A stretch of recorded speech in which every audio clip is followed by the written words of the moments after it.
వింటర్లో ఈవినింగ్ అయితే చాలు వేడివేడిగా ఏమైనా తినాలి తాగాలి అనిపిస్తూ ఉంటుంది కదా. అప్పుడు ఇది 15 నిమిషాల్లో ఈ వెజిటేబుల్ సూప్ తయారు చేసుకుంటే చాలా బాగుంటుంది, గొంతుకు హాయిగా ఉంటుంది. ఫస్ట్ అయితే ఆయిల్ హీట్ అయ్యాక వెల్లుల్లి, అల్లం చిన్న చిన్న ముక్కలుగా కట్ చేసుకొని ఆయిల్లో వేయించుకోవాలి. ఒక 1 మినిట్ వేయించుకోవాలి స్టవ్ చిన్నగా పెట్టుకొని. తర్వాత ఉల్లిపాయ ముక్కలు వేసుకోవాలి, చిన్నగా కట్ చేసుకున్న ఉల్లిపాయ ముక్కలు వేసుకొని అది కొంచెం మగ్గనివ్వాలి. ఉల్లిపాయ ముక్కల్ని ఒక 2-3 మినిట్స్ వేయించుకోవాలి. తర్వాత చిన్నగా కట్ చేసుకున్న క్యారెట్ ముక్కలు వేసుకొని వేయించుకోవాలి. తర్వాత బేబీ కార్న్ వేసుకోవాలి, చిన్నగా కట్ చేసుకొని వేసుకొని ఒక 3 మినిట్స్ ఈ వెజిటేబుల్స్ అన్నీ వేయించుకోవాలి మంచిగా.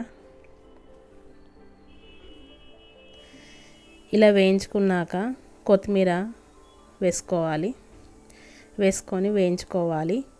ఉడికించుకున్న కార్న్ వేసుకోవాలి, స్వీట్ కార్న్ వేసుకొని వేయించుకోవాలి.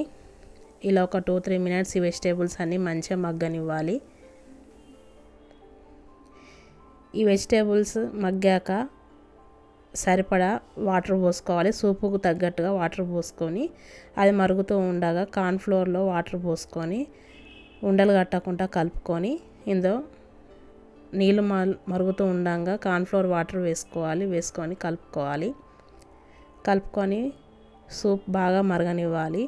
ఇలా మరుగుతూ ఉండగా మిరియాల పొడి వేసుకోవాలి కొద్దిగా. తర్వాత తగినంత ఉప్పు కూడా వేసుకోవాలి.